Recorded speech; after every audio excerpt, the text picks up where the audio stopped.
హబక్కుకు గ్రంథం అంతా ఇదే. ఏంటి నువ్వు చూడవా, అసలు ఉన్నావా నువ్వు? ప్రపంచంలో ఉన్న అన్ని రకాల భక్తులకు ఇదే క్వశ్చన్.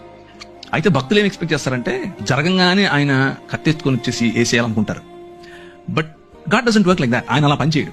ఆయన ఏమంటాడు అని అంటే, నా ప్లాన్ ఒకటి ఉంది, నేను చేస్తున్నా. అప్పుడు హబక్కుకు కోపం వచ్చి దాన్ని ఏమంటారు, అలిగితాడు. అలిగి పై గోపురం ఎక్కి మఠం వేసుకొని కూర్చుంటాడు. నువ్వు చెప్పు నాకు ఇప్పుడు ఆన్సర్. భక్తిహీనులు, అసలు భక్తి లేని వాళ్ళు, మాకంటే తక్కువ నీతి పరులు వచ్చి మాకు బుద్ధి చెప్తారా? మేము హింసింపబడటం నీకు ఇష్టమా అని అడుగుతాడు. ఈయన ఏంటిది ఇలా చేస్తావా అంటే, దానికి ప్రభు ఏం చెప్తున్నాడు అని అంటే, నువ్వు చూస్తుండు, నేను చేస్తున్నా, నేను ఒక నూతన కార్యం చేస్తున్నా, అది వస్తుంది, అది జరుగుతుంది, you just need to see it. నన్ను క్షమించు, నాకు ఇప్పుడు అర్థమైంది. నువ్వు చేస్తున్నావు పని, యూఆర్ వర్కింగ్ బిహైండ్ ఇట్, కాకపోతే నేను అనుకుంటున్న పద్ధతులు చేయట్లేదు. నాకు ఇప్పుడే ఇక్కడే ఇలాగే పైనుంచి ఉరుములు పడాలి, కింద భూమి పగిలిపోవాలి అని నేను ఎక్స్పెక్ట్ చేస్తున్నాను. అలా కాదు. You have a different way.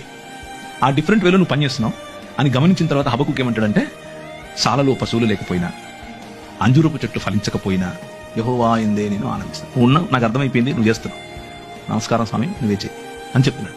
So final గా వాళ్ళు పనిష్మెంట్ కు లేకపోతే తీర్పు అనేది ఆయన చేతిలో. Let's put it this way. మనం అనుకున్నట్లుగా కాకపోయినా ఆయన తనదైన శైలిలో, తన పద్ధతిలో సమస్తాన్ని నూతన పరుస్తున్నాడు. కొందరికి ఛాన్స్ ఇచ్చి నూతన పరుస్తాడు, కొందరికి పళ్ళు రాలగొట్టి నూతన పరుస్తాడు. రెండిట్లో ఏది కరెక్ట్ అనేది ఆయనకే వదిలేద్దాం, ఆయన చేస్తాడు. He's doing it.